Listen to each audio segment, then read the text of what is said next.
एक एक नियम। गणित में यदि हम एक एक नियम को समझना चाहें तो बहुत ही आसान है। एक एक नियम जो है केवल गणित के लिए नहीं बल्कि हमारे दैनिक जीवन के लिए बहुत आवश्यक है। जैसे हम किराना स्टोर में गए और हमारे जेब में मान लो 20 रुपए है और हमको क्या खरीदना है, चॉकलेट, 5 रुपए वाली चॉकलेट खरीदना है। तो यदि हम 5 रुपए वाली चॉकलेट खरीदते हैं तो सोचते हैं कि हमारे पास तो 20 रुपये है, लेकिन हमारे पास 20 रुपये में कितना चॉकलेट आएगा।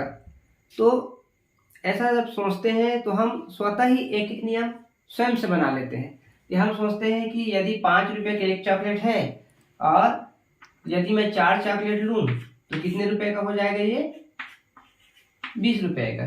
तो यहाँ हम क्या कर रहे हैं, 5 का गुना किससे कर रहे हैं, 4 से कर रहे हैं।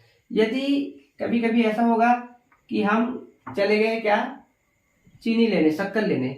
मान लो 1 किलो शक्कर की कीमत 40 रुपए है और हमको 5 किलो शक्कर खरीदना है। तब हमको घर से दुकान जाने से पहले अपने पास कितना पैसा रखना पड़ेगा।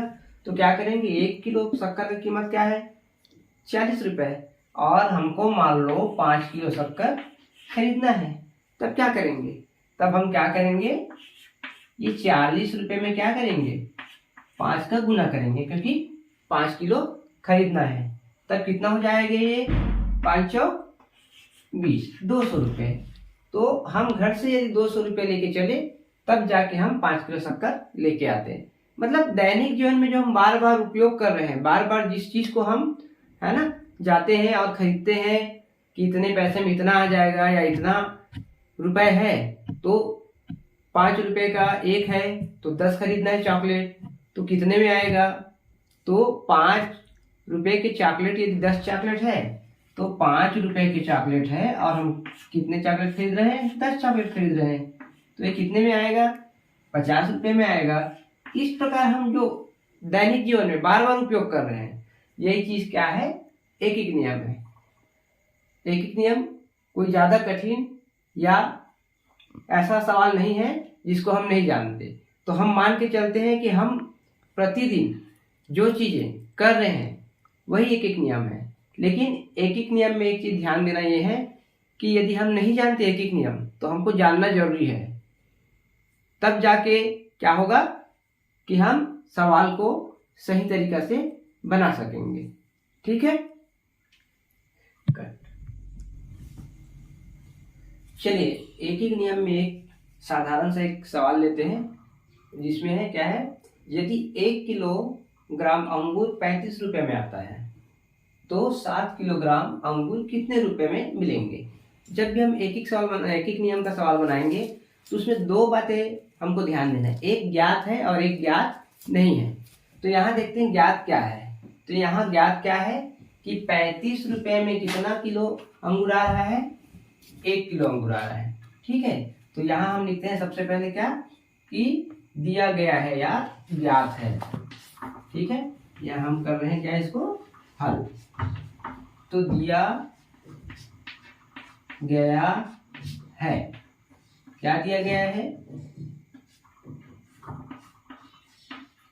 1 किलोग्राम अंगूर की कीमत या रेट कितना दिया है, 35 रुपए। ठीक है, और दूसरी बात, हमको ज्ञात क्या करना है, 7 किलो अंगूर की कीमत ज्ञात करना है। तो यहां लिखेंगे 7 किलोग्राम अंगूर की कीमत कितनी है, ये हमको ज्ञात करना है। ठीक है, क्या ज्ञात करना है, रेट ज्ञात करना है, कीमत ज्ञात करना है। चलिए, तो 2 बातें ध्यान देना, क्या ज्ञात क्या है और ज्ञात क्या करना है। तो ये हमको क्या ज्ञात करना है, 7 किलो अंगूर की कीमत। ठीक है, अब क्या है, अभी जैसे इससे पहले मैं बताया था कि हमको क्या करना है, इसी रूप में आगे बढ़ना है। तो 1 किलोग्राम अंगूर की कीमत 35 रुपए और हमको ज्ञात करना है 7 किलोग्राम। तो 1 किलोग्राम, जबकि 1 किलोग्राम अंगूर बराबर 35 रुपए। इसलिए 7 किलोग्राम अंगूर बराबर कितनी होगी? तो क्या करेंगे, 7 का गुना करेंगे 35 से। ठीक है, तो इसमें कितना आ जाएगा देखते हैं। 7 पंचे 35, 7 21 और 21 3 24। एक बार और देख लें। 7 पंचे 35 का 5, हासिल आया 3, 7 21, 21 3 24। मतलब हमारा उत्तर क्या होगा? उत्तर क्या आएगा? 7 किलोग्राम अंगूर बराबर 245 रुपए। इस प्रकार हर सवाल में दो बातें ध्यान देना है कि ज्ञात क्या है और ज्ञात क्या करना है। तो जो ज्ञात है इसको लिख देंगे, दिया गया है, और ज्ञात करना है इसको लिख देंगे। फिर क्या करेंगे, जबकि 1 किलो अंगूर बराबर 35 रुपए, इसलिए 7 किलोग्राम अंगूर बराबर ज्ञात करना है। तो 7 किलोग्राम है और 1 का दिया है, तो हम 1 का रेट क्या है 35, उसको गुना कितने से किए 7 किलो के, 7 किलो को नहीं करना है, तो बराबर कितना आ गया 245 रुपए। तो आखिरी में उत्तर क्या आएगा कि 7 किलोग्राम अंगूर बराबर 245 रुपए। इसका क्या आएगा, उत्तर आएगा। ठीक है, इसी प्रकार हम देखेंगे दूसरा सवाल। आइए इसी पैटर्न में हम एक दूसरा सवाल हल करते हैं, जिसमें क्या है, एक साइकिल की कीमत बताओ जबकि 3 साइकिल की कीमत 6,360 रुपए। अब यहाँ देखते हैं कि हमको एक साइकिल की कीमत बताना है, जबकि 3 साइकिल की कीमत हमारे पास पता है। इससे पहले मैंने बताया था कि यदि हमारे जेब में 20 रुपए है ना, हमारे जेब में 20 रुपए है, जिसमें कितने चॉकलेट आ रहे थे 4। 20 रुपए में 4 चॉकलेट आया, तो हम लोग क्या किए कि एक चॉकलेट कितने में आएगा, तो उसको क्या किए थे हम लोग, याद करो कि 20 रुपए को 4 भाग में बांट दिए थे, तो एक चॉकलेट का कितना हो गया था 5 रुपए। ठीक उसी प्रकार ये है कि एक साइकिल का कीमत ज्ञात करना है, जबकि 3 साइकिल का कीमत दिया हुआ है।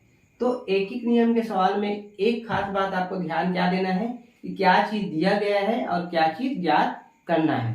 तो देखते हैं इसमें कि ये हो गया आपका हल।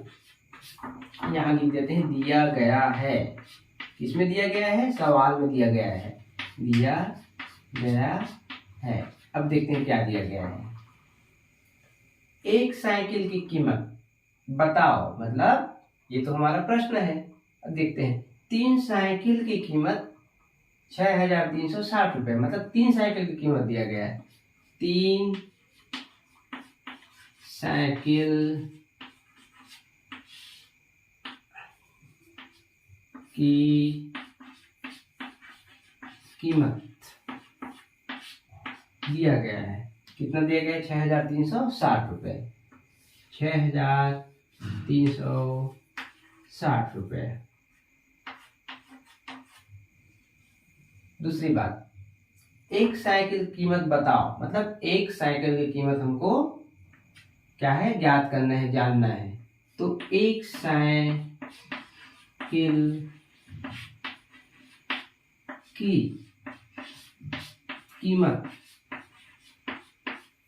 बराबर हमको क्या करना है, ज्ञात करना है। तो हमको पता है कि 3 साइकिल है 6,360 रुपए में, और एक साइकिल का क्या करना है, हमको रेट या कीमत निकालना है। तो यहाँ देख रहे हैं तो हमको क्या करना पड़ेगा, कि हमको इसका क्या करना पड़ेगा, 3 भाग बनाना पड़ेगा। 3 भाग बनाने से 1 भाग का निकलेगा। तो भाग जैसे बोल रहे हैं हम लोग 3 भाग करना पड़ेगा, मतलब भाग का सवाल बनाना है। तो देखते हैं, ठीक है। जबकि 3 साइकिल की कीमत बराबर 6,360 रुपये, इसलिए एक साइकिल की कीमत बराबर 6,360 भागित 3। अब करके देखते हैं। यदि आप भाग सवाल में अच्छे हैं तो ऐसे ही बना लेंगे, और थोड़ा सा आपको कठिन लगता है तो इसको क्या करेंगे, आप रफ में कार्य करेंगे। तो ये बहुत ही सरल है, इसलिए यही सामने बनाते हैं। 3 को क्या करेंगे, भाग करेंगे। तो 3 दूनी 6, 6 कट गया। सामने 3 है तो 3 एकम 3, ये भी कट गया। फिर क्या है, 6 है तो 3 दूनी 6, ये भी कट गया। अब आया 0 तो 3 शून्यम 0। तो एक साइकिल, ठीक है, एक साइकिल की कीमत क्या हो जाएगी, 2,120 रुपए। तो हमारा उत्तर क्या होगा, उत्तर लिखेंगे यहां पर, एक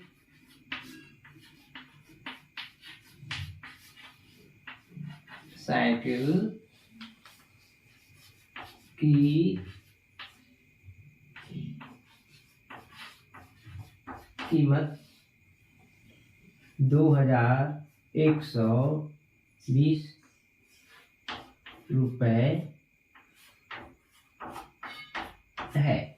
ये हमारा उत्तर। यदि इसी सवाल को यदि आप रफ में बनाते तो कैसे बनाते, क्योंकि यहाँ तो आपको इस हिसाब से बनाना है, और ये वाला जो काम है आपको भाग करना था, कहाँ करना था, आपको रफ में। तो आपके है ना प्रश्न पत्र में, उत्तर पुस्तिका के पीछे में आपको रफ करना है। तो यहाँ मैं करता मान लो रफ, तो मैं सबसे पहले लिखता 6,360 भागित 3। अब करके देखते हैं, 3 दूनी 6, हो गया, कट गया। हम ले आए 3 को नीचे, 3 एकम 3, ये भी कट गया, ठीक है। ये ले आए 6 को नीचे, 3 दूनी 6, ये भी कट गया। 0 को ले आए नीचे, 3 शून्यम 0। इस प्रकार आपको उत्तर क्या आ गया, 2,120 रुपए। ये काम आपको रफ कार्य में करना है, ठीक है। तो एक बार रिवीजन करते हैं।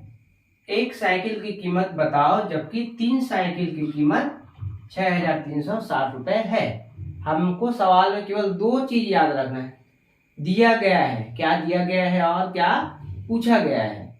क्योंकि जब ज्यादा संख्या में उत्तर आएगा, जैसे ये 3 साइकिल का रेट दिया है, तो मान के चलिए 1 का पूछा है तो भाग। यदि ये उल्टा रहता, कैसे उल्टा रहता कि 3 साइकिल की जगह में क्या रहता, वो 1 साइकिल रहता, ठीक है। 1 साइकिल की कीमत दी रहती और 3 का पूछा जाता, तो वहां गुना करना है, और यहाँ 3 का दिया है और 1 का निकालना है, तो क्या करना है, भाग करना है।